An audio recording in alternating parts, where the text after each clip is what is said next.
Now we're going to start the lower limb. See, lower limb, we go by compartments. First, we finish the thigh region, front of thigh, back of thigh, middle compartment of thigh. Then we go to knee joint, and then we finish the leg and the compartments, and then we go to the foot. So this is how we're going to do the lower limb. Now, to begin with, we're going to see some miscellaneous topics in the lower limb. We're going to discuss is a cutaneous innervation of the lower limb, and then great saphenous vein, and then we see lumbar plexus. Now, first one, the cutaneous innervation of the lower limb. Now, this is the front view, this is the anterior view, and this is the posterior view of the lower limb. And we know this is a thigh region, this is leg. Now, the front of thigh, the lateral most aspect of the thigh, the sensory supply is carried by lateral femoral cutaneous nerve. Now, lateral femoral cutaneous nerve, it is a branch of lumbar plexus. Very good. Try to know the branches. Right. Now, the medial most aspect of the thigh, the sensory supply is by obturator nerve. It is also the branch of lumbar plexus. Okay. Now, the front of thigh, it is supplied by femoral nerve. I am writing F. F is a femoral nerve. Again, femoral nerve, the branch of lumbar plexus. Right. Now, come to posterior aspect of the thigh.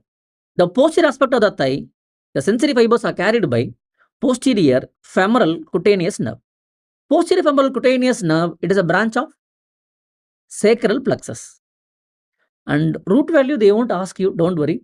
But very rarely, you may get some questions about the root value. Now, for the completion's sake, I am saying the root value of posterior femoral cutaneous nerve, it is dorsal division of S1, S2 and ventral division of S2, S3. There is a root value of posterior femoral cutaneous nerve of thigh. Right, that's all about the thigh region. Now, we're going to see leg. Now, leg, again in the front of leg.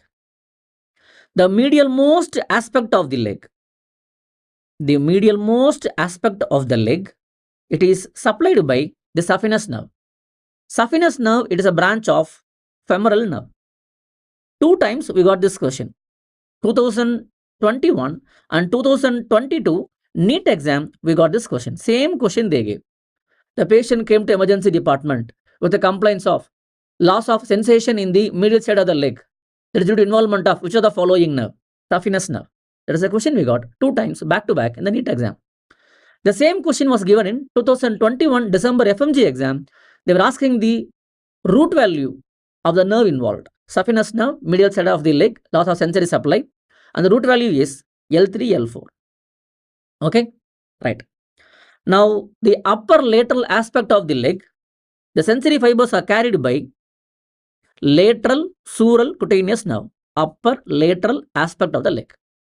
Lateral sural cutaneous nerve, again this nerve is a branch of common peroneal nerve. The lower lateral aspect of the leg and the entire dorsum sensory supply is by superficial peroneal nerve. Lower lateral aspect of the leg and the entire dorsum of the foot sensory supply is by superficial peroneal or superficial fibular nerve. Superficial fibular nerve supplies the entire dorsum of the foot except 2 areas. The first web space in the dorsum. The first web space in the dorsum of the foot is by deep peroneal nerve or deep fibular nerve. And the lateralmost aspect of the foot, lateralmost aspect of the dorsum of the foot is by sural nerve. Except these 2 areas, the remaining entire dorsum sensory supply is by superficial peroneal or superficial fibular nerve, branch of common peroneal nerve. Right. Now come to back of leg. In the back of leg, again the medial aspect of the leg supplied by the saphenous nerve, and the lateral aspect, the upper lateral aspect of the leg on the back side, it is by lateral sural cutaneous nerve. Okay, now the one we have to remember is this nerve. That is posterolateral aspect of the distal 1/3 of leg. The sensory fibers are carried by sural nerve. The sural nerve also carries sensory fibers from the lateral aspect of the heel and the lateralmost aspect of the dorsum of the foot. Lateralmost aspect of the dorsum of the foot. So these three areas, the sensory fibers are carried by sural nerve. Okay, so sural nerve carries sensory fibers from posterolateral aspect of distal one third of leg, lateralmost aspect of the heel, plus the lateralmost aspect of the dorsum of the foot. Right. Next one, what about the heel? The heel sensory fibers are carried by, very good, tibial nerve. So tibial nerve, it is the nerve which carries sensory fibers from the heel. And what about the sole, sir? The entire sole, the sensory fibers are carried by medial plantar nerve and lateral plantar nerve. Medial and lateral plantar nerve are the terminal branches of tibial nerve. Tibial nerve enter the sole and divided into medial lateral plantar nerve. This medial lateral plantar nerve carries sensory fibers to the entire sole of the foot. This is about the, yes, cutaneous innervation of the lower limb. Okay, right. Now next one, we're going to see the great saphenous vein. Great saphenous vein, it is formed by the formation tributary, please underline, the dorsal venous arch and medial marginal vein. The medial marginal vein and the dorsal venous arch, they join together to form great saphenous vein. Now after the formation, great saphenous vein, please remember, which pass in front of exactly 1.25 centimeter in front of medial malleolus. Very often we are getting this question. True or false statement about the great saphenous vein? Great saphenous vein pass behind the medial malleolus. No, wrong. Great saphenous vein pass in front of medial malleolus, exactly 1.25 centimeter in front of medial malleolus.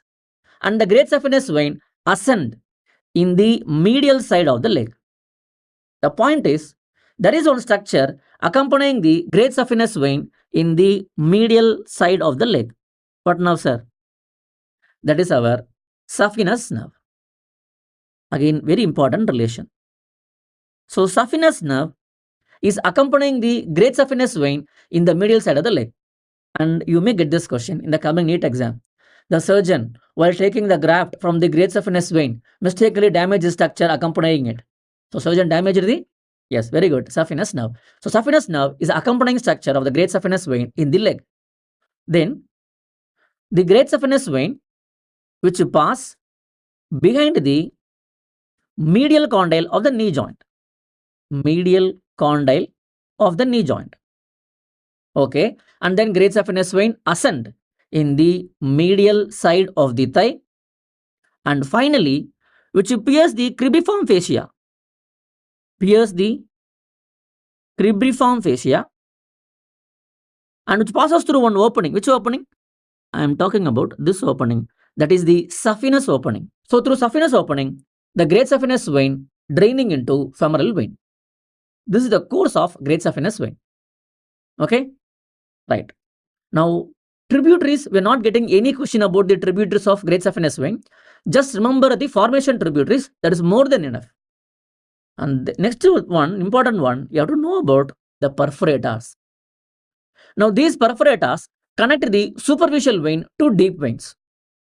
Why it is called perforators? Because it is perforating the deep fascia and drain the blood from the superficial vein to deep veins.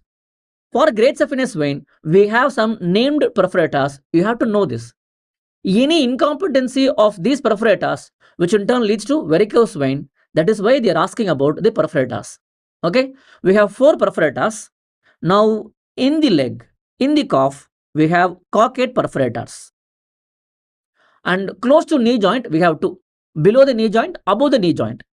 Below the knee joint, we have boyd perforators. Go by the mnemonic BB. Below knee, boyd perforators. Boyd perforator is below the knee. Above the knee, we have Dodd perforators. Above the knee, Dodd perforators. In the thigh, we have Hunterian perforators. Okay, so remember these perforators, that is more than enough. Okay, right. That's all about the great saphenous vein and the perforators. Next topic. So we're going to draw lumbar plexus. So lumbar plexus is formed by L1, L2, L3, L4. L1, L2, L3 and L4. Now L1 will give two branches, iliohypogastric nerve and ilioinguinal nerve. Now these two are branches from L1, iliohypogastric and ilioinguinal. Then L2, L3, L4. Now small twig from L1, small twig from L1 and small twig from L2, they join together to form genitofemoral nerve. To form genitofemoral nerve. See, genitofemoral nerve, it is a nerve involved in cremastic reflex. So cremastic reflex nerve involved is genitofemoral nerve. Then what is the root value for the cremastic reflex? Very good. L1, L2. There is a root value for cremastic reflex. Again, old AIMS question. Old question. 2017 November exam. The AIMS exam, we got this. Okay? Right. Now, L2, L3, L4. Now, L2, L3, L4, each one is dividing into anterior division and posterior division. This green color is anterior and this yellow color is posterior. Okay? So, L2, L3, L4, they divide into anterior and posterior division. Okay? Right. Next one. The anterior division of L2, L3, L4, they join together to form obturator nerve. And then anterior division of L3 and L4 join together to form accessory obturator nerve. Accessory obturator nerve. Next, the posterior division of L2, L3, L4, they join together to form femoral nerve. And then posterior division of L2, L3, they join together to form lateral femoral cutaneous nerve. Okay, these are the branches from the lumbar plexus. Next one, last point. This L4 nerve joining with L5 nerve to form lumbosacral trunk. Lumbosacral trunk. This lumbosacral trunk is involved in sacral plexus. Okay, so what is the point, sir? Why you have to know this? Now see the L4 nerve. See, L4 nerve, it is involved in lumbar plexus. Yes. And through lumbosacral trunk, it is also involved in sacral plexus. So L4 is involved in both lumbar plexus and sacral plexus. That is why L4 nerve is called nervi furcalis. Again, one time they gave this in the JIPMER exam. Now we don't have a JIPMER exam. So the point is, try to know. L4 is also called nervi furcalis. Okay. This is about the lumbar plexus. Now see the diagram.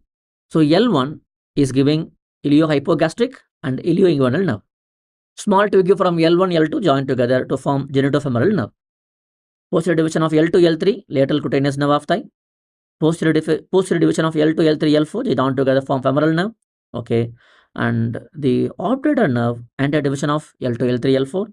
Accessory obturator nerve, anterior division of L3 and L4.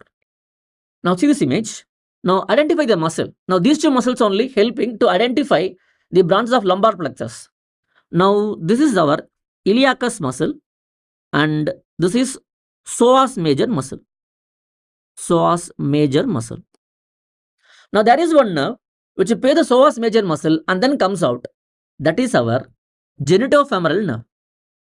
That is our genitofemoral nerve. Genitofemoral nerve pierces the psoas major muscle and then comes out.